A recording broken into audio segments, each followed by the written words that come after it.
নিজের দেশ রক্ষা করতে এবং ভারতবর্ষের সীমান্তবর্তী এলাকায় মোতায়েন সমস্ত বীর সেনাবাহিনীর সুস্থতা এবং মনোবল ঠিক রাখতে মঙ্গলবার সকালে পুরাতন মালদার মুচিয়া গ্রাম পঞ্চায়েতের মহামায়া মন্দিরে পুজো দিলেন বিজেপির উত্তর মালদা জেলা সাংগঠনিক নেতৃত্বরা। এখানে উপস্থিত ছিলেন উত্তর মালদা কেন্দ্রের বিজেপি সাংসদ খগেন মুর্মু, মালদা কেন্দ্রের বিধায়ক গোপাল চন্দ্র সাহা, হবিপুরের বিধায়ক জুয়েল মুর্মু, বিজেপির উত্তর মালদা সাংগঠনিক জেলা সভাপতি প্রতাপ সিং, মুচিয়া গ্রাম পঞ্চায়েত প্রধান পলি দাস, আইহো গ্রাম পঞ্চায়েত প্রধান বাসনা মণ্ডল, শাহাপুর প্রধান মাম্পি সাহা দাস, পঞ্চায়েত সমিতির সভাপতি রুম্পা রাজবংশী ও জেলা স্তরের বিজেপির কর্মকর্তারা। এদিন বিজেপি নেতৃত্বরা মহামায়া মন্দিরের দেশের স্বার্থে এবং সীমান্তে যাদের অগ্রণী ভূমিকা অর্থাৎ সেনাবাহিনীদের সুস্থতা এবং মনোবল বাড়াতে এই পুজোর আয়োজন হয়। বিজেপির জেলা সভাপতি প্রতাপ সিং জানান, আমাদের ভারতবর্ষে বর্তমানে যে পরিস্থিতি চলছে সেই পরিস্থিতির উপর নজর রেখে আমাদের প্রধানমন্ত্রী নরেন্দ্র মোদীর নেতৃত্বকে কুর্নিশ জানিয়ে আমরা সেনাবাহিনীদের সুস্থতা কামনা করতেই আজকের এই পুজো অর্চনার আয়োজন।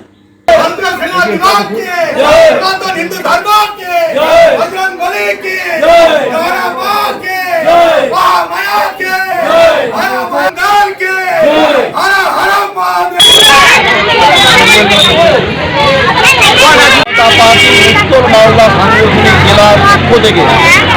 আমাদের দেশের যশস্বী প্রধানমন্ত্রী এবং স্বরাষ্ট্রমন্ত্রী অমিত শাহ তাদের নেতৃত্বে ৭৫ বছর ধরে পাকিস্তান ভারতবর্ষের বিরুদ্ধে যে প্রক্সি যুদ্ধ করছে, সেই যুদ্ধে 2025 সালে আমরা যাতে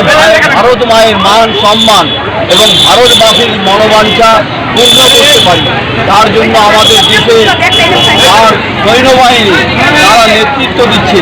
আমাদের দেশের এই বীর সৈন্যবাহিনীর সাফল্য এবং মঙ্গল কামনা করে দেশের প্রধানমন্ত্রী স্বরাষ্ট্রমন্ত্রী আর সুস্থতা কামনা করার জন্য আমরা আজকে মহামায়া মন্দিরে মহামায়া দেবীর কাছে আমাদের বিধায়ক গোপাল চন্দ্র সাহা, আমাদের বিধায়ক জুয়েল মুর্মু,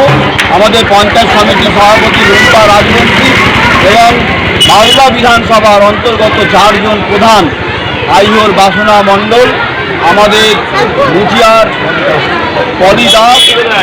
মাম্পি সাহা দাস এবং ভাবকের আমাদের উপপ্রধান তারা প্রত্যেকে আরাধনা করল যাতে আমাদের সৈন্যবাহিনী সাফল্য এবং মঙ্গল কামনা করল।